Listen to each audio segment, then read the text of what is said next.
La vida en el cielo. La vida en el cielo es el tema de nuestra conferencia que vamos a compartir en esta mañana.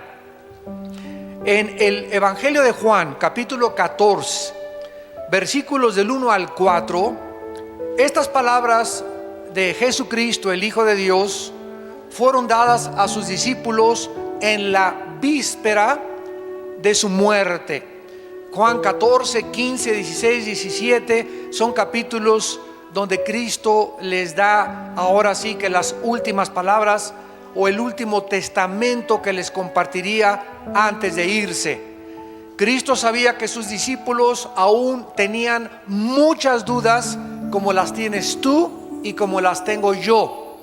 Y aun cuando Cristo había hecho milagros y había hecho cosas increíblemente maravillosas, como sacar demonios, sanar enfermos, darle vista a los ciegos, caminar sobre el agua, resucitar a los muertos, Él sabe que en nuestra naturaleza aún persiste la incredulidad, la duda, la incertidumbre. Entonces Cristo, sabiendo que Él iba a dejar este mundo y los discípulos se iban a quedar solos, les comienza a pronunciar, les comienza a describir la vida en el cielo y a compartirles este mensaje de motivación, de ánimo, de consuelo que necesitamos también nosotros en la época en que estamos viviendo.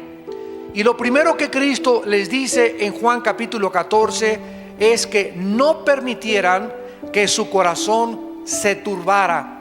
No se turbe vuestro corazón.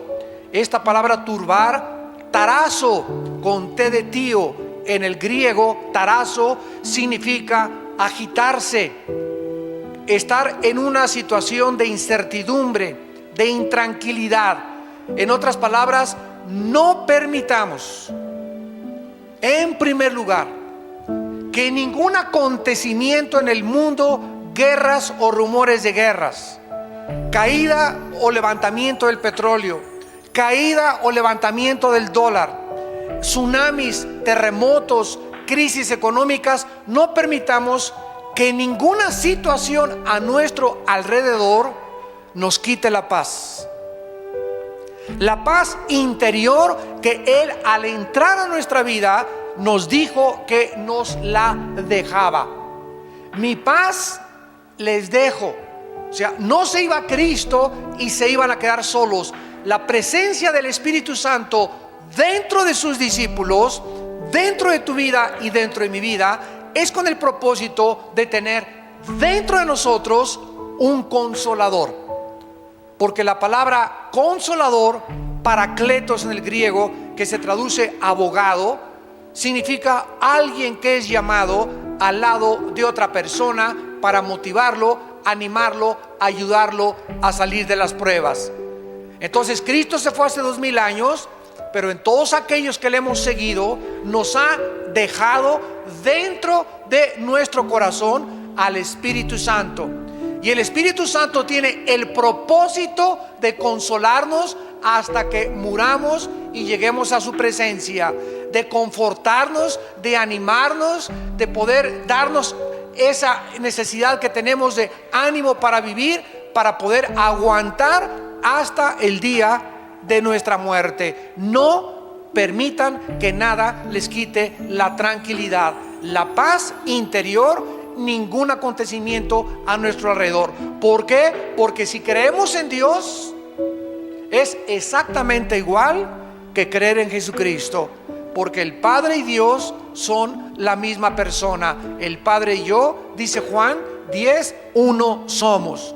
Así que teniendo en cuenta que Cristo bajó del cielo a la tierra y caminó entre nosotros y dijo que el que lo veía a Él había visto al Padre, y que las palabras que Él hablaba no eran de Él, eran del Padre.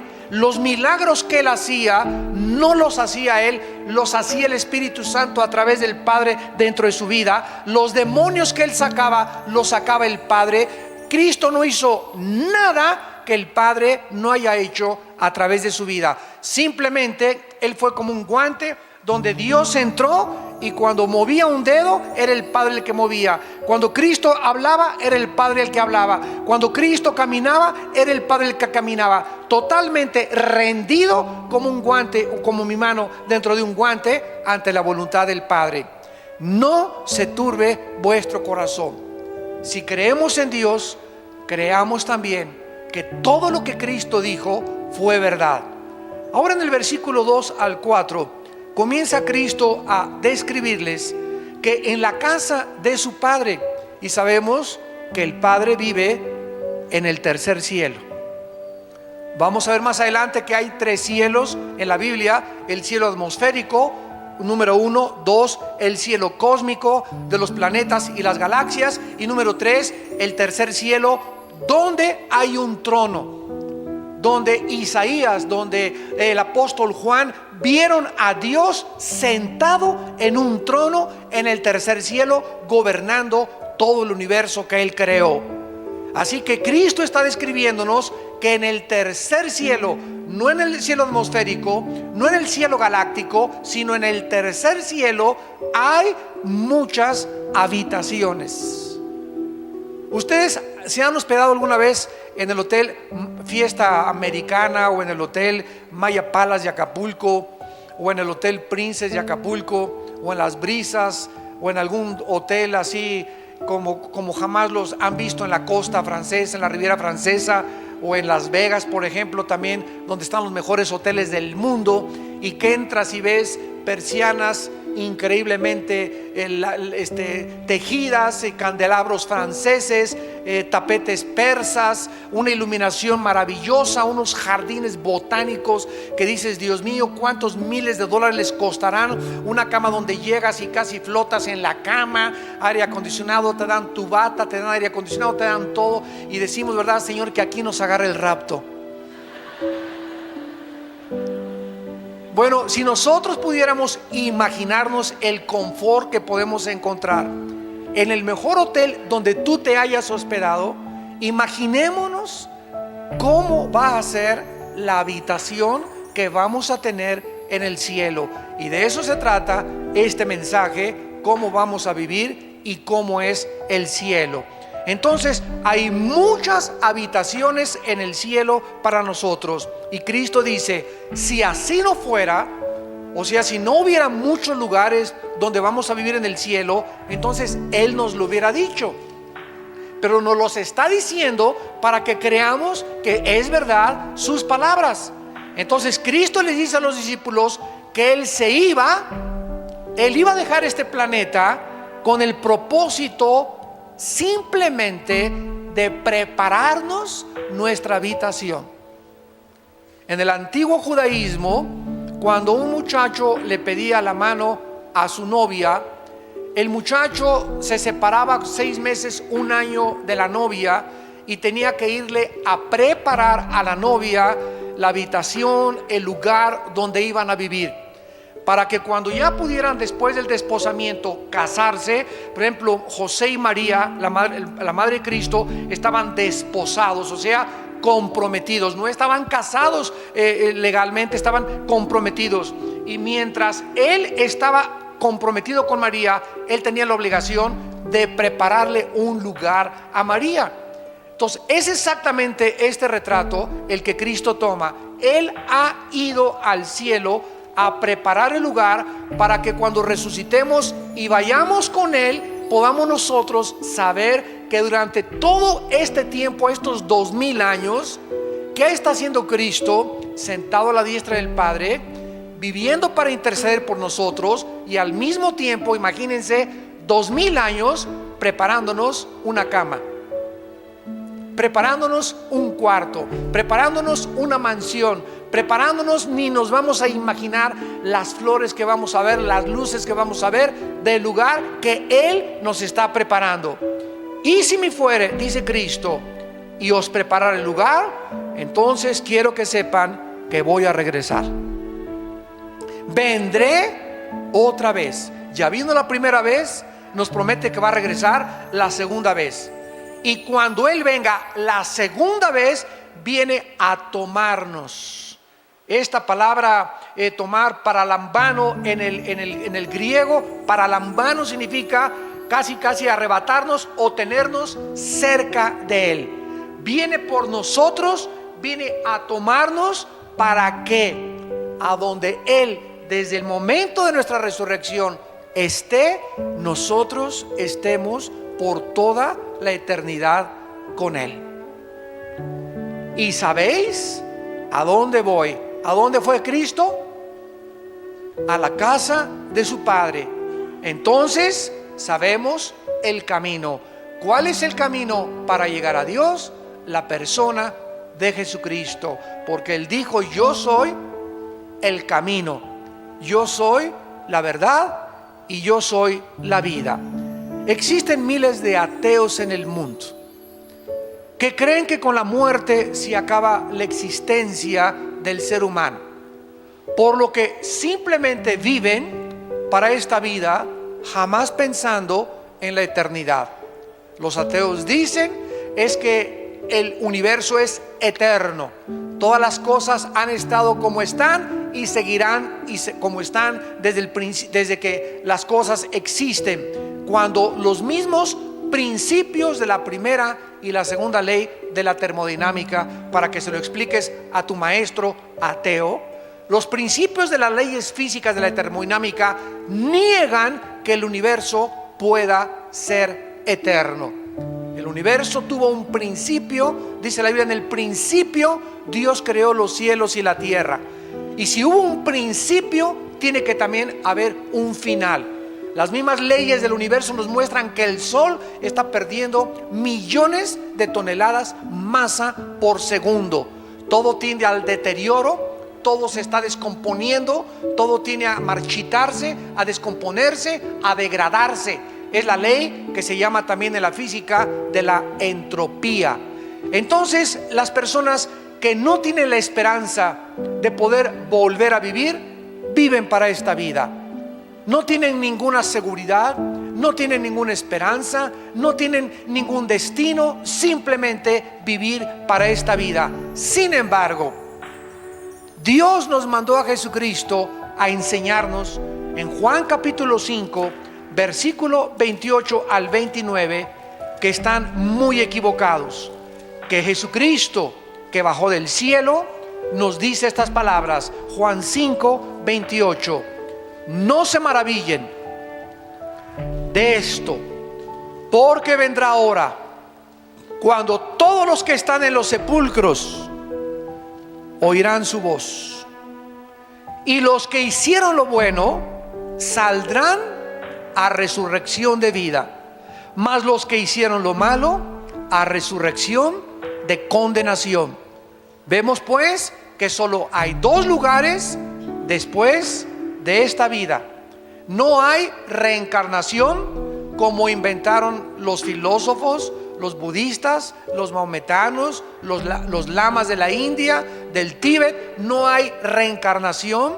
No vamos a regresar a meternos a una cucaracha, ni a una vaca, ni a un chango para seguir evolucionando. Es curioso, a propósito de la reencarnación, que la filosofía de donde surgió la reencarnación, la India, sea la nación más pobre del mundo. Se supondría que después de tantas y miles de reencarnaciones era para que ya hubieran evolucionado. Sin embargo, en la India siguen adorando a los ratones, a las ratas. La gente come en la India junto a los ratones y los deja que coman su comida porque son sagrados. Las vacas son sagradas, y así es el retraso cultural y el paganismo de alguien que inventó y que surgió de esa área geográfica de que existe la reencarnación. Y los tontos en el occidente se lo creyeron. No hay transmigración de las almas, no existe el limbo, un lugar que inventa una religión, que si tú no bautizas a tu niño chiquito se va al limbo de donde lo sacaron. Ni siquiera está en la Biblia del Mormón, ni en la Biblia de los Testigos de Jehová, ni en la Biblia católica. Es un invento que se sacaron de la manga. Cuando tú a un niño no lo bautizas, dice la Biblia, se va al cielo. No existe tal cosa como un lugar que se llama el limbo. No existe, en cuarto lugar, el purgatorio. Un lugar intermedio donde aquellos que pecaron se van al purgatorio a purificar sus almas, si es que se les dan las famosas misas gregorianas. O sea, si aquí en la tierra se muere tu tío y se le celebra una misa, la misa le ayuda 1000 años a que se le reduzca la pena. ¿Se imaginan ustedes semejante barbaridad? Entonces la Biblia es muy clara que no hay absolutamente, después de que tú te mueras, más que el cielo o el infierno, la resurrección para vida o la resurrección para condenación. Siendo así, la pregunta más importante que tú tienes que contestar en esta tarde es: ¿sabes tú dónde pasarás la eternidad? ¿Sabes tú que saliendo ahora de este lugar puedes caer muerto? Un embolio, un ataque al corazón. ¿Sabes tú que te puedes subir en avión, como hace poco vimos, donde venían autoridades del gobierno y de repente el avión se precipita al cielo? Imagínense, se subieron riéndose, carcajeándose, desayunaron en la mañana, le habló a su esposa: ahorita nos vemos en la tarde, y jamás los ocupantes de esta nave volvieron a ver a sus familias. Iban jóvenes, personas de 40, de 30, de 50 años de edad. ¿Por qué? Porque ninguno de ellos se imaginó que esa era la forma en que iban a terminar y que iban a presentarse delante de Dios. Los niños se mueren, los adultos se mueren, los jóvenes se mueren, los viejitos se mueren. ¿Sabes tú que en el día de tu muerte no hay otra esperanza? ¿No hay otra oportunidad? Dios te da en este momento que tú estás oyendo este mensaje la oportunidad de arrepentirte de tus pecados y de venir a la cruz y entregarle tu vida a Jesucristo. Vamos a ver los lugares que la Biblia menciona que sí existen en el mundo invisible. En primer lugar, en el Antiguo Testamento se menciona la palabra hebrea Sheol. Sheol, que significa en el hebreo lugar de la sepultura o lugar de los muertos. Todos los muertos en el Antiguo Testamento iban al Sheol, y así lo revelaron los profetas del Antiguo Testamento. ¿Qué cosa era el Sheol? Nadie sabía. Únicamente que todos los espíritus, tanto de los buenos como de los malos, descendían al centro de la tierra, porque el Sheol se encontraba en el centro de la tierra. Por ejemplo, dice el libro de los Números, Coré se rebeló contra el pastor y todos los que lo siguieron, los rebeldes, fueron tragados al Sheol vivos. O sea, con todo y cuerpo, con todo y anillo de casado, con todo y la corbata, cayeron y se fueron directamente al Sheol, al centro de la tierra. Entonces este era el lugar donde todos los espíritus humanos, después de la muerte, descendían a esperar a que Jesucristo muriera en la cruz del Calvario. Cristo baja a la tierra, y cuando se traduce la Biblia del hebreo al griego, esta versión y esta traducción del hebreo al griego se llamó la Septuaginta. Cuando se tradujo la palabra Sheol al griego, se usó la palabra Hades con H, Hades.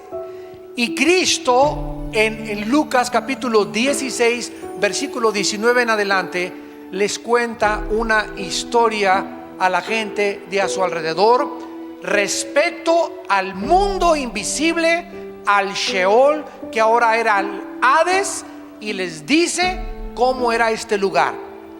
Cristo les dice que 2 personas murieron. Uno era incrédulo, el otro era un pobre mendigo llamado Lázaro. Entonces mueren los dos, y el rico, déspota, arbitrario, avariciento, ambicioso, descendió al Sheol junto con la otra persona, con la única excepción que al bajar al centro de la tierra, Cristo nos dice que estaba dividido. O sea, nunca nunca los espíritus humanos que descendieron en el Antiguo Testamento estaban junto con los espíritus humanos de los justos. Este lugar en el centro de la tierra estaba dividido por una gran cima, una gran barrera.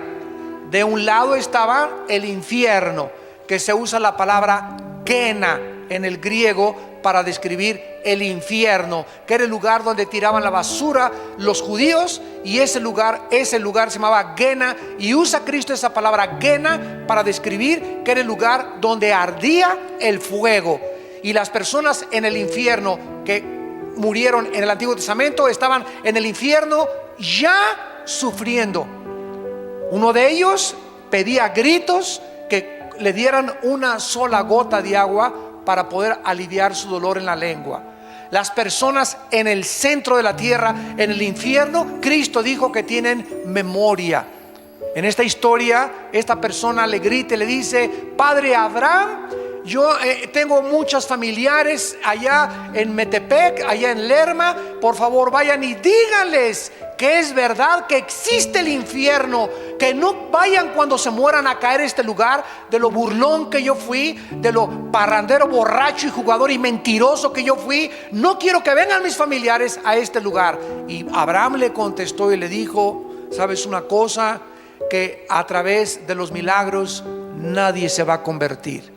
Aunque un muerto se les aparezca, no se van a convertir. Ahí tienen a la Biblia, a Moisés y a los profetas.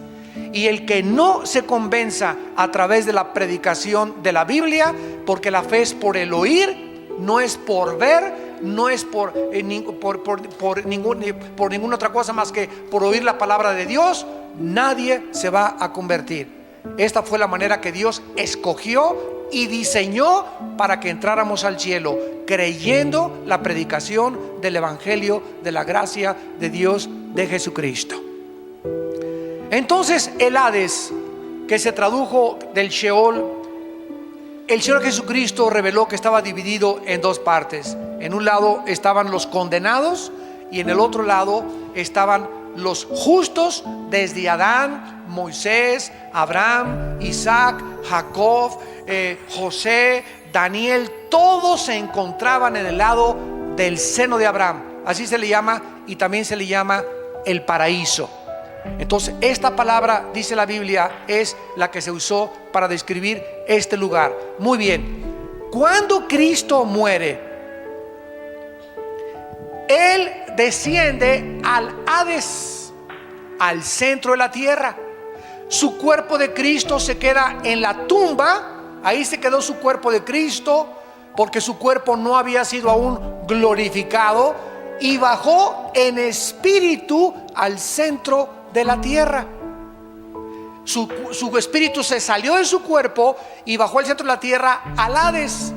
Y ahí fue a anunciar, fue a proclamar su victoria sobre el pecado, la muerte y Satanás. 3 días estuvo Cristo en el Hades, y a los 3 días Cristo, a todos los que se encontraban en el lado del seno de Abraham, en el lado del paraíso, a todos los justos, los tomó Cristo, y cuando resucitó Cristo, se los llevó con Él hasta el tercer cielo. Efesios capítulo 4.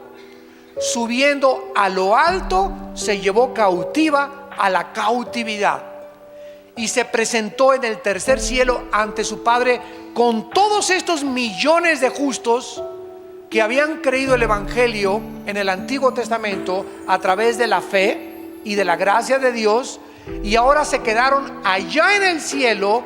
Y de Cristo a nuestros días, desde la resurrección de Cristo hace 2000 años hasta nuestros días, todos los espíritus humanos que se mueren sin Cristo siguen descendiendo al centro de la tierra, al Sheol, al Hades. Ahí sigue estando, aquí en el centro de la tierra, el infierno. Hace algún tiempo yo había escuchado que habían sacado unas grabaciones de unos geólogos que habían metido unas sondas y habían tratado de entrar lo más que se pudiera al centro de la tierra, y escucharon gritos como de encadenados, gritos de desesperación. Y hace poco leí de un hermano cristiano con un hombre bastante serio y con una integridad del ministerio, que me dijo que había otro equipo de personas que en el Triángulo de las Bermudas, el oceanógrafo Jacques Cousteau escribió en sus memorias, que es uno de los oceanógrafos más importantes, que cuando descendieron en el Triángulo de las Bermudas, que es un triángulo que está en el Mar Caribe, que es un triángulo con Cuba, las Bahamas y Miami, que se llama ese triángulo, que han desaparecido barcos y han desaparecido aviones. Ahí se encontraron, en el fondo metieron la sonda y fue donde descubrieron los gritos de personas. Eran como gritos de humanos que gritaban y como de encadenados, que nos muestra, ¿verdad? Yo lo creí porque la Biblia dice que una de las entradas al infierno es ahí en el Triángulo de las Bermudas. ¿Dónde lo dice? En Isaías capítulo 27, que Satanás es la serpiente del mar, la serpiente que se mueve en el mar. Y entonces, si el centro de la tierra es el lugar del infierno actualmente, tiene que haber salidas, y una de las salidas del infierno son los volcanes también. Por eso siempre sale de los volcanes lava, azufre y fuego, que de acuerdo a la Biblia son los elementos que componen el infierno. Muy bien, tenemos en tercer lugar otro lugar invisible que la Biblia llama el Tartarus. Segunda de Pedro 2:4. Segunda de Pedro 2:4. Veamos todos estos lugares importantes, invisibles, donde se encuentran ángeles o demonios o espíritus humanos. Y antes de ver esta palabra en segunda de Pedro capítulo 2, quiero recordarles lo siguiente. En el infierno, en el centro de la tierra, no se encuentra Satanás, ni tampoco ningún demonio. Así que no vayan ustedes a seguir creyendo ese cuento, ¿verdad?, de que se quemen con los demonios en el infierno. Los espíritus humanos se encuentran en el infierno nada más. Vamos a ver ahorita que los ángeles tienen otra prisión que se llama Tartarus, y los demonios tienen otra prisión que se llama el abismo. Y son totalmente palabras diferentes en su etimología, y también la descripción que la Biblia hace es diferente del infierno. Así que vamos por orden. En el infierno ahorita no hay más que espíritus humanos. A lo mejor ahí está tu tío o tu abuelo o tu padrastro o tu papá o tu ex esposo o tu ex esposa o algún hijo tuyo que se murió sin Cristo. Yo no sé, pero solo se encuentran ahí espíritus humanos. El Tartarus en segunda de Pedro capítulo 2 versículo 4 se tradujo infierno de una forma equivocada, porque si Dios no perdonó a los ángeles que pecaron, sino que arrojándolos al Tartarus, y los traductores lo pusieron como infierno, cuando la única palabra que se traduce infierno es el Gehenna. ¿Cómo sabemos esto? Lo vamos a ver adelante. Dios no perdonó a los ángeles que pecaron, los arrojó al Tartarus, así dice el original griego. Y vean lo que dice: a prisiones de oscuridad para ser reservados al juicio. ¿A qué ángeles se refiere el apóstol Pedro? Porque cuando Satanás se rebeló y encabezó la rebelión, se llevó a la tercera parte de los ángeles. Entonces tenemos en el universo una tercera parte de ángeles. Los ángeles no son demonios. Los demonios son criaturas diferentes a los ángeles caídos. Lo vamos a ver también. Satanás se rebela y se lleva a la tercera parte de los ángeles. Se quedan del lado de Dios 2/3 partes. Entonces hay una tercera parte contra 2/3 partes en el universo, de ángeles malos contra ángeles buenos. Entonces superamos los ángeles de Dios a las huestes de Satanás. Gracias a Dios, son más ángeles que se quedaron con Dios que los ángeles que se rebelaron. Cuando Satanás se rebeló contra Dios y se llevó a la tercera parte de los ángeles, se partió el corazón de Dios. Pero Dios les había dado el libre albedrío, como te lo dio a ti, como me lo dio a mí. No podía decirles: no, por favor, no se vayan, quédense con nosotros. Él no podía hacer eso, porque somos responsables de nuestras decisiones y de las consecuencias de las decisiones que hacemos. Y desde entonces, desde esa rebelión, surgió la rebelión en el mundo. Y así cualquier persona que se rebela contra la autoridad le parte el corazón de Dios. Y los rebeldes que siguen al rebelde son infectados exactamente de la misma forma del que encabezó la rebelión. Y eso le parte el corazón de Dios, y no hay perdón hasta que esas personas regresan arrepentidas y se someten otra vez a la autoridad. Mientras no haya este arrepentimiento y este regreso a la sumisión a la autoridad, no puede haber perdón, porque el que encubre sus pecados no prosperará, mas el que los confiesa y se aparta y deja el camino de la rebelión alcanzará la misericordia. Esto no quiere decir tampoco que a los rebeldes les vaya bien o les vaya mal inmediatamente. Hay muchos rebeldes que prosperan, como Esaú, como Judas, que Dios los deja que vayan y que vayan y que vayan y que vayan, cuando de repente menos lo esperan, ¿verdad?, cae el juicio de Dios. Pero el hombre no puede ser engañado. Lo que nosotros sembramos tenemos que recoger. Veamos pues este lugar de los ángeles que pecaron y no son los que cayeron con Satanás. Porque si todos los ángeles estuvieran ya en las prisiones, Apocalipsis 12 dice que en la última guerra final peleará Miguel y sus ángeles contra Satanás, el dragón, y sus ángeles. Entonces, de esa tercera parte que se rebeló contra Dios, hay otro grupo de ángeles que después de esa rebelión pecaron otra vez contra Dios, pero de una forma todavía mucho más grave, donde Dios los tuvo que sacar del espacio y meternos a este lugar que se llama el Tartarus, para que esperaran el juicio. Y estos ángeles son los ángeles de Génesis capítulo 6, que son los que vieron mujeres humanas y de alguna forma se mezclaron con las mujeres humanas. No sabemos qué tipo de mezcla hubo. Lo único que sabemos ahora, a la luz de la ciencia y de la genética, es que Satanás y los ángeles y los demonios tienen un conocimiento de la genética humana sobrenatural. Estos ángeles en Génesis 6 pervirtieron la genética humana. ¿Cómo lo sabemos? Porque versículos más adelante, versículo 4 y 5 de Génesis 6, nacieron de repente gigantes de 4 o 5 metros de estatura y eran deformes. Estos no los creó Dios. Hubo una deformación genética donde estos gigantes medían 4 o 5 metros y tenían 12 dedos en las manos y tenían 12 dedos en los pies, de acuerdo a 2 de Samuel capítulo 21. Y estos gigantes son los que se pusieron en la frontera cuando Dios iba a introducir a su pueblo a Canaán. Se pusieron en la frontera y espantaron a los israelitas para que no entraran a la tierra de Canaán. Y cuando mandó Moisés 2 espías para poder entrar a Canaán, regresaron los espías.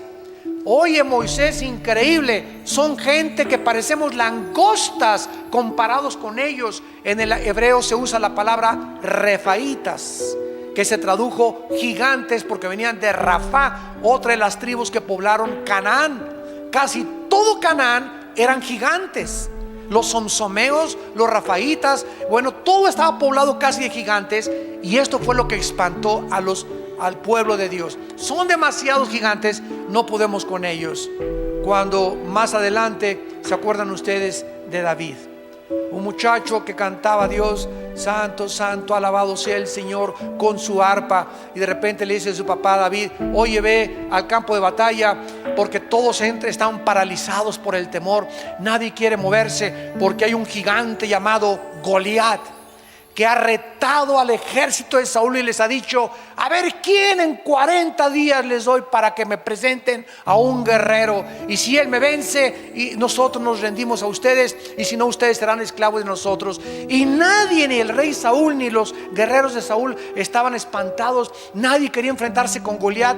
Y cuando David entra al campamento y oye al gigante retando al pueblo de Dios, gritando, insultando al pueblo de Dios, blasfemando al pueblo de Dios y al Dios de los ejércitos, le da la comida a sus hermanos y se presenta con Saúl y le dice: Saúl, déjame ir a pelear contra ese incircunciso filisteo, hijo de María Bonita, que vas a ver lo que le va a pasar. Sí, cómo no, David, bueno, ya ahorita recurrimos a ti como última esperanza, pero ponte tu armadura. No, qué armadura ni qué nada.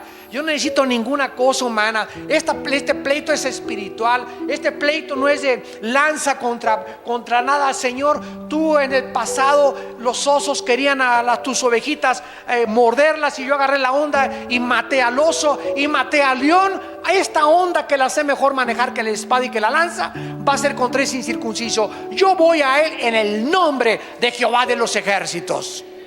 Y David se enfrenta a Goliat y le clava la piedra exactamente en el lugar vulnerable que tenía y que no lo tenía protegido.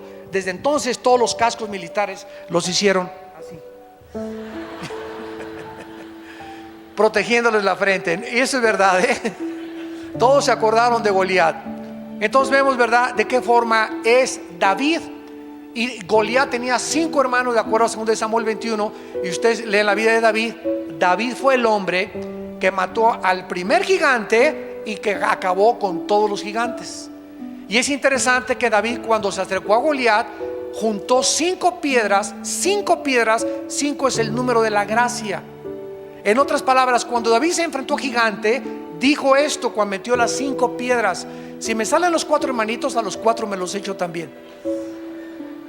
Fue profética la batalla entre Goliat y David.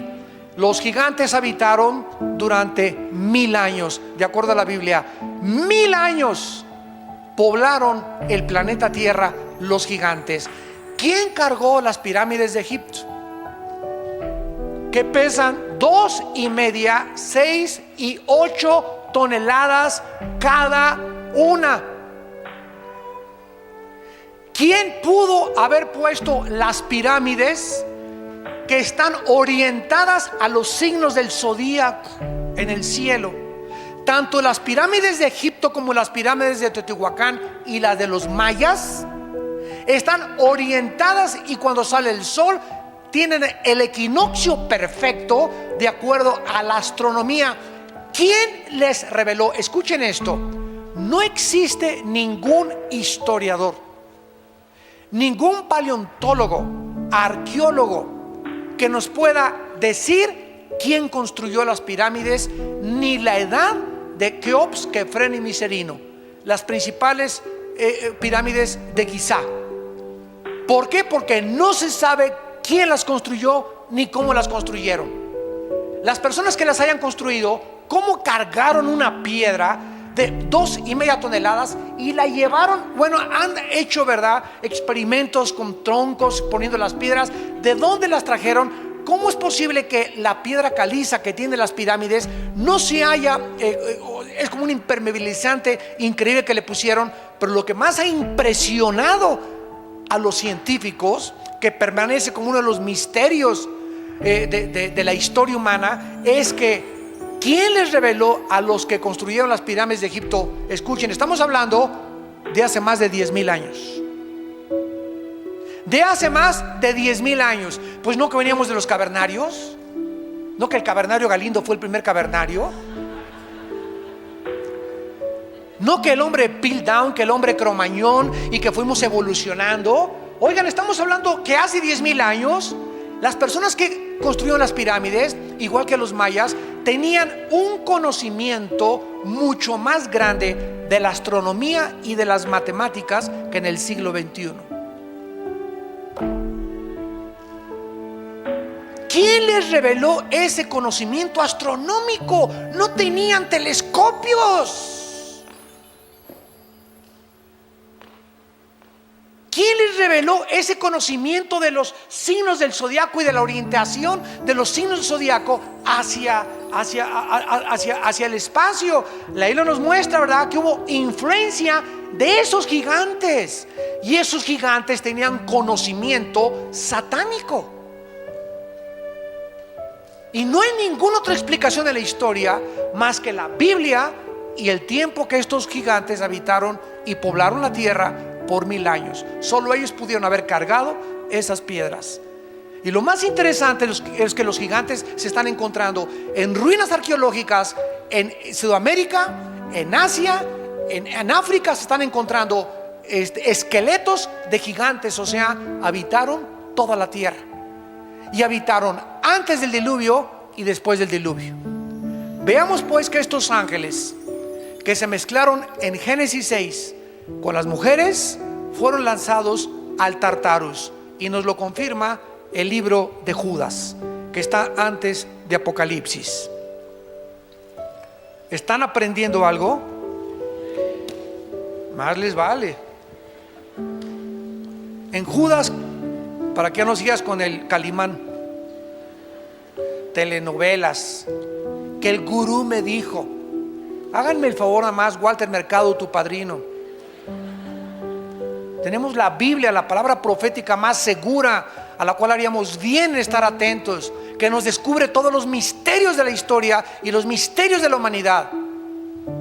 Si creen en Dios, crean también en mí, dijo Cristo. Estas palabras son fieles y verdaderas. En Judas, versículo 6 y versículo 7, nos explica sin lugar a dudas qué pasó en Génesis 6 y quiénes son estos ángeles. Y dice Judas: y a los ángeles que no guardaron su dignidad, sino que abandonaron su propia morada. La palabra oiketerios, que se tradujo morada, significa sus cuerpos. Estos ángeles de Satanás tenían asignado un lugar para vivir. Tal vez las estrellas o planetas. Muchos dicen que el sol es una de las habitaciones de Satanás.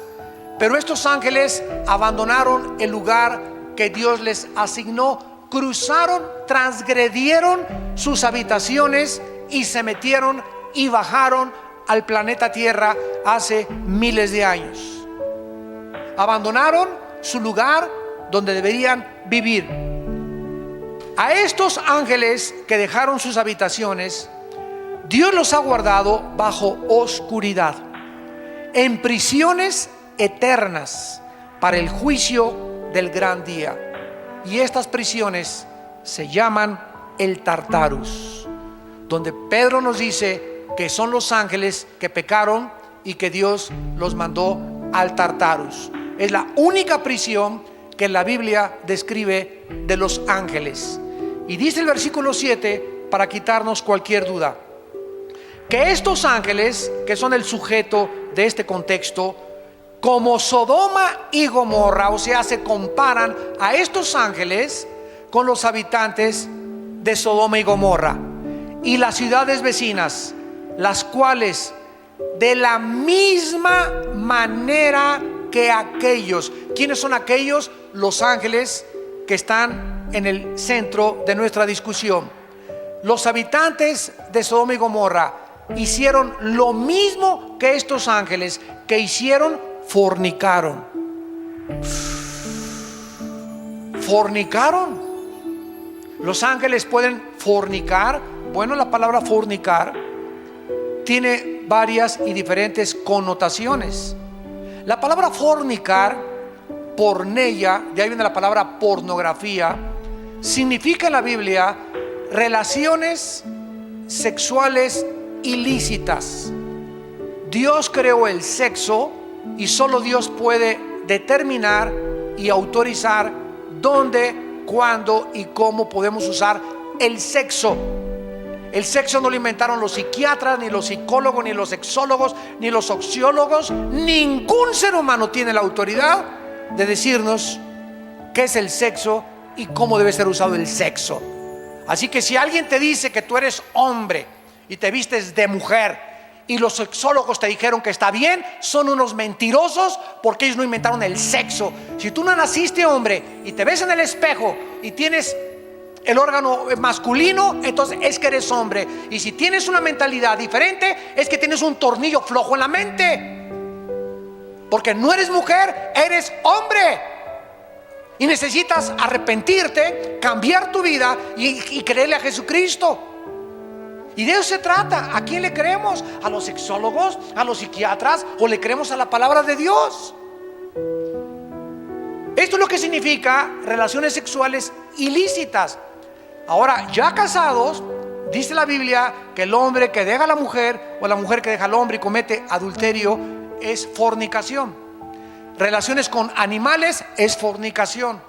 Hombre con hombre es fornicación. Mujer con mujer es fornicación. El sexo solo puede ser usado dentro de la esfera y de la dimensión del matrimonio.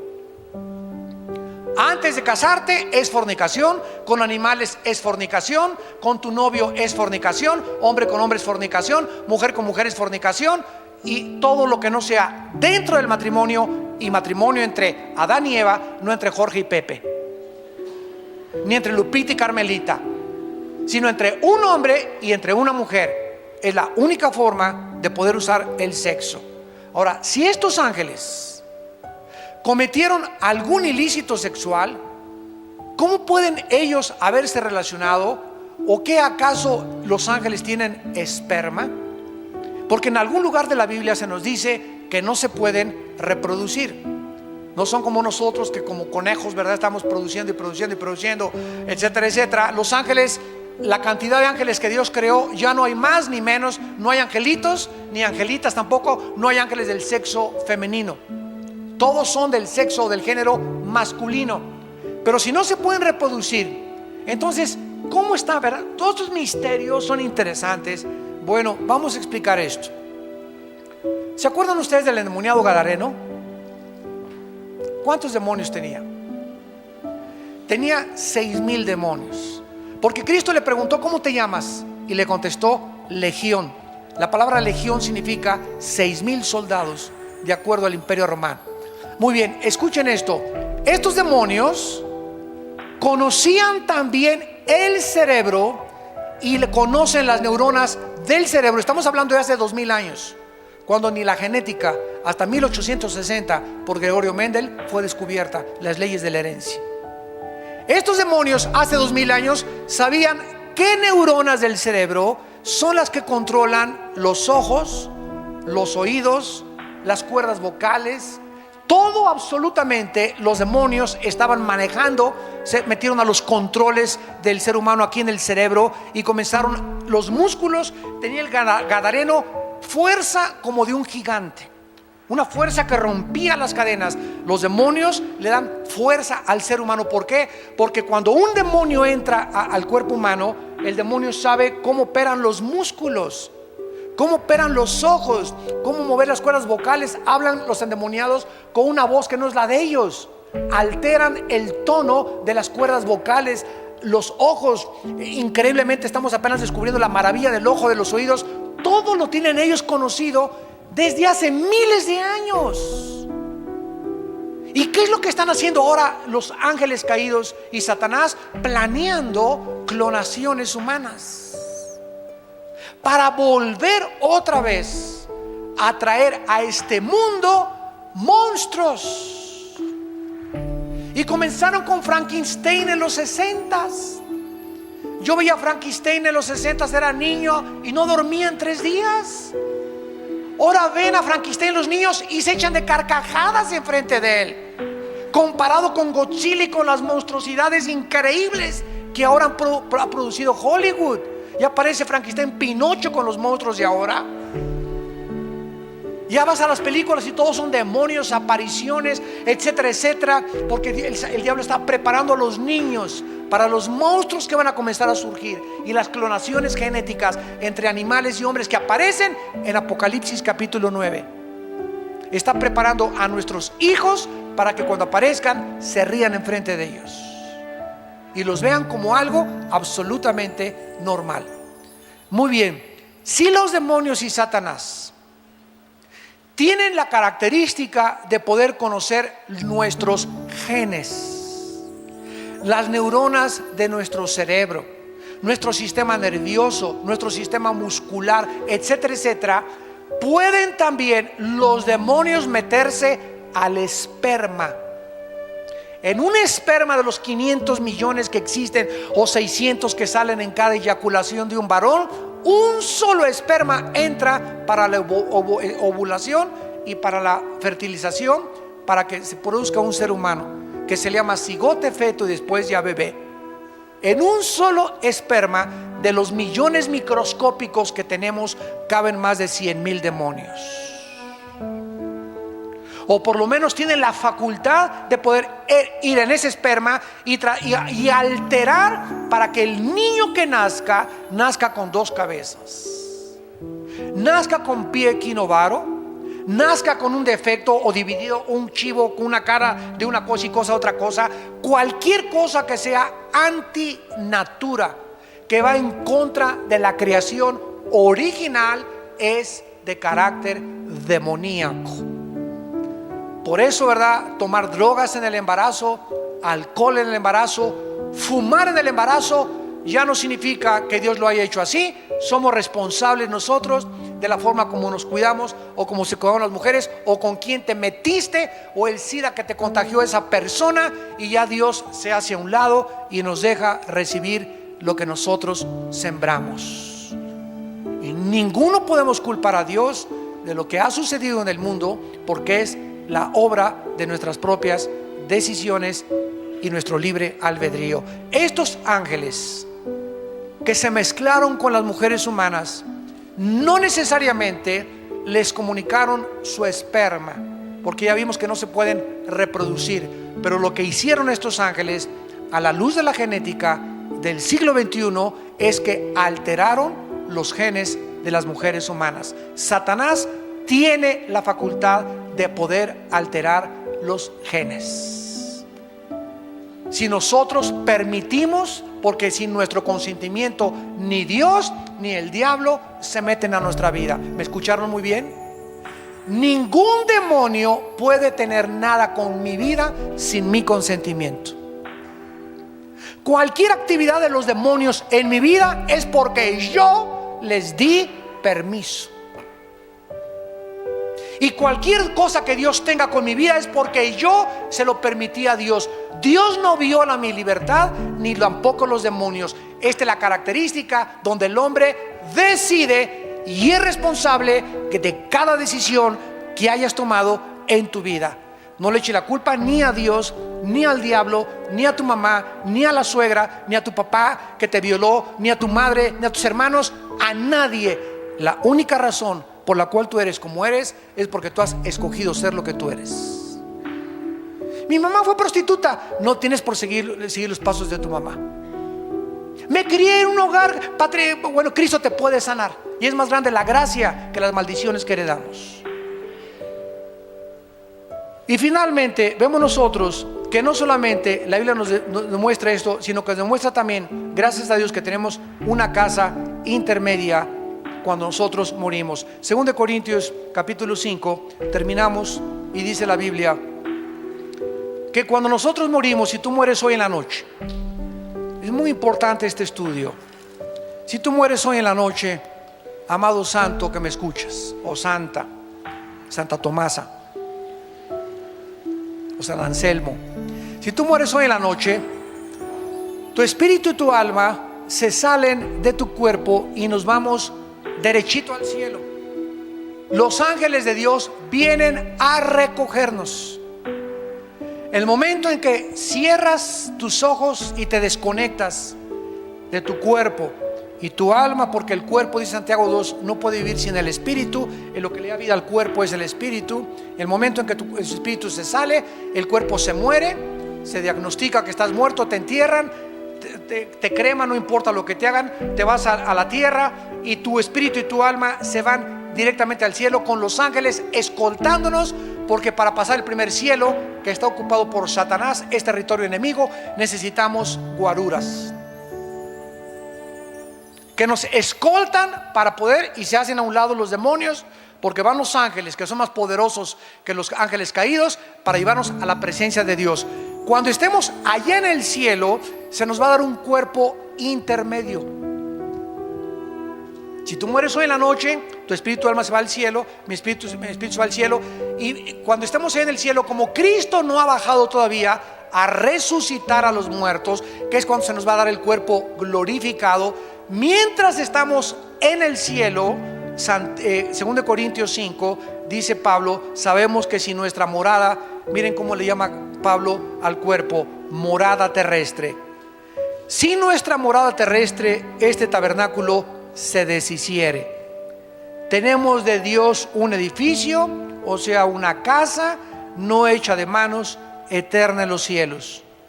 Por esto también gemimos, deseando ser revestidos, o sea, vueltos otra vez a vestir de aquella nuestra habitación celestial, pues así seremos hallados vestidos y no desnudos, porque asimismo los que estamos en este tabernáculo o en esta casa o en este envase gemimos con angustia porque no quisiéramos ser desnudados. Nadie quiere morir, ¿verdad? ¿Qué es la muerte? Simplemente que se nos va a quitar un traje. Esa es la muerte. Este traje temporal que tienes tú y que tengo yo, unos tienen traje de mujer, otros tienen traje de hombre. Y Dios te puso el traje de mujer y otros les puso Dios el traje de hombre. Pero el que tiene el traje de mujer es espíritu, y el que tiene el traje de hombre es espíritu, y los espíritus no tienen sexo. Simplemente Dios vistió a dos espíritus con un traje y a otro con otro traje, porque a Dios le dio la gana para reproducirnos. Y aceptemos el traje que Dios nos dio y el traje que Dios te dio. Si eres mujer, acepta lo que eres. Si eres hombre, acepta lo que eres. Entonces, cuando se deshaga este traje, se nos va a vestir. Vamos a tener el alma y el espíritu, que es la esencia de nuestro ser. Vamos a ser vestidos con otro traje, y con un traje temporal mientras Cristo desciende al mundo. Cuando Cristo venga en el rapto y resuciten los muertos, entonces vamos a resucitar y vamos a tener un cuerpo semejante al cuerpo de la gloria de Jesucristo. Un cuerpo sin sangre, un cuerpo sin deterioro celular, un cuerpo joven, eterno, radiante, que Rambo, ni que John Travolta, ni que nada, ni que Brad Pitt, ni que Tom Cruise, ni nada. Vamos a tener un cuerpo que va a durar por toda la eternidad, donde va a tener acceso a subir y bajar. Vamos a volar. No me da tiempo de contarles todos estos detalles. Es infinito este estudio del cielo. Vamos a poder comer otra vez también. No lo explico sin sangre, pero Dios va a hacer otros páncreas, otro estómago. No sé qué sistema de esófago y de digestivo va a ser Dios, pero no va a ser ya la sangre la que va a correr en nuestro cuerpo. Vamos a poder comer pez, vamos a poder comer miel. Vamos a reproducirnos. Isaías 65, para que no digan el hermano está inventando. Isaías 65 dice claramente que vamos a reproducirnos sexualmente. Vamos a seguir teniendo familia en el milenio. Muchachas, no se apuren. Muchachos, tranquilo, sereno moreno, hay chance todavía. Así que no se coman la torta antes de tiempo. Y todas estas cosas están prometidas para aquellos que en esta mañana le han entregado su vida al Salvador.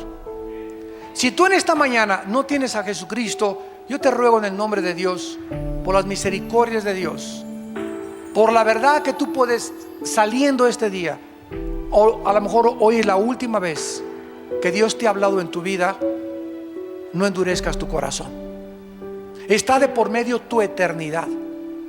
No vas a poder tener otra oportunidad tal vez como la que Dios te da hoy. Hoy es el día aceptable. Hoy es el día de tu salvación. Entrégale tu vida a Jesucristo y acepta por la fe el perdón de tus pecados, y prepárate para el día de tu muerte. Oremos. Padre, gracias por tu palabra. Tu palabra nos dice, Señor, que el apóstol Juan vio un cielo y una tierra nueva, porque el primer cielo y la primera tierra pasaron y el mar ya no existía más. Y oí una gran voz del cielo que decía: he aquí el tabernáculo de Dios con los hombres. Él morará con ellos. Ellos serán su pueblo, y Dios mismo estará con ellos como su Dios. Enjugará Dios toda lágrima de los ojos de ellos, y ya no habrá muerte, ni habrá más llanto, ni clamor, ni dolor, porque las primeras cosas pasaron. He aquí yo, dice el Señor, hago nuevas todas las cosas. Porque estas palabras son fieles y verdaderas. Yo soy el primero y yo soy el último, el alfa y el omega, el principio y el fin. Al que tenga sed, yo le daré gratuitamente de la fuente del agua de la vida, y el que venciere heredará todas las cosas, y yo seré su Dios y él será mi hijo. En esta mañana también ustedes que nos ven por la televisión, invita a Cristo a tu vida.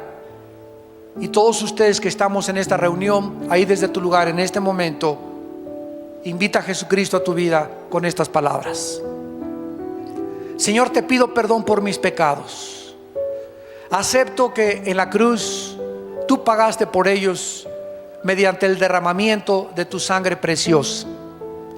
Creo que a los 3 días resucitaste de los muertos, y te pido que entres a mi vida como mi Señor y mi Salvador. Señor, cambia mi manera de pensar. Quiero estar listo para el momento que yo no sé cuándo será, ni nadie sabe, que me llamarás a casa. No quiero que me tome la muerte desprevenido, ni quiero abrir mis ojos en el Hades, en el infierno, donde no tendré nunca la oportunidad de hacer la decisión que estoy haciendo en este momento, en que me encuentro con salud y con una mente despejada para creer en ti. Gracias, Jesús, por morir en mi lugar, y gracias por ser mi Salvador. Dame el poder de vivir para ti, en el nombre precioso tuyo, Señor Jesús. Amén.